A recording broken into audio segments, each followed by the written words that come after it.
ल त साथीभाइ ब्याक टु ब्याक गोर्खाली भाइ र आजको अपडेटहरू हो भने चाहिँ म आज कहीँ गइनँ साथीभाइ। म आज एकदम खेतीपाती नै गरिरहेको थिएँ। आज चाहिँ इस्कुस पनि निकै बढिसकेको थियो होइन। अन्त त्यसै कारणले गर्दाखेरि चाहिँ मैले मचानहरू बनाउने काम गरेँ। हुनु त म त्यति पर्फेक्ट त छुइनँ म यो मचानहरू बनाएर पनि आई विल ट्राई होइन। मैले ट्राई गरेँ होइन।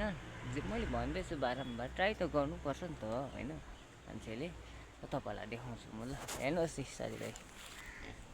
यत्तिको चाहिँ मचान बनाइदिएँ होइन। अब अलिकति त बाँसहरू अलिकति यहाँ पुगेन हो। इस्कुस चाहिँ यहाँबाट मुनिबाट आउँदैछ साथीभाइहरू हो। यो चाहिँ सोलो हिर्काइदिएको यति चाहिँ हो। यहाँ तलतिर चाहिँ मेरो फर्सीहरू हुँदैछ, भेन्डीहरू उपर हरियो भएको मुलाहरू हुँदैछ हो। टमाटरहरू पनि हुँदैछ, यहाँ टमाटरहरू पनि छ हो। यस्तै छ है। इस्कुस चाहिँ यस्तो हुन्छ। तपाईँलाई म छेउबाट पनि देखाउँछु साथी ल। टमाटर पनि फलेको छ मेरो कि एकजनाले फल्दैछ साथीभाइहरू।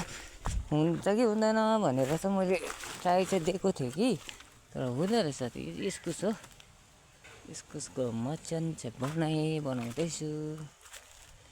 टमाटर हेर्नुहोस् यो टमाटर मैले रोपेको टमाटर हुँदैछ है साथीभाइहरू हो। सानो मचान पनि लगाइदिइहालेको नि यसलाई हो। साथीभाइ खानु त पाइयो होइन। साथीभाइ इस्कुसको मचान डोरीहरूले तानिदिइरहेको छु हो।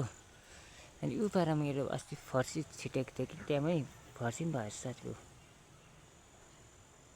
हो। अनि यो चाहिँ सिम्बल हो, सिम्बल साथीभाइ। अस्ति यहाँ रोपेको थियो, सिम्बल हुँदैछ। अब आउने सङ्क्रान्तिमा खानुपर्छ। र अरू चाहिँ के भनौँ साथीभाइ, यस्तै छ। भिन्डी ड्याम्मै फलिरहेको छ, हुँदैछ मुला हो। धेरैवटा छ मचान चाहिँ यति बनाइसकेँ साथीभाइ होइन। यो चाहिँ कारणले गर्दा आजको मेरो भ्लगहरू चाहिँ यस्तै छ साथीभाइहरू होइन।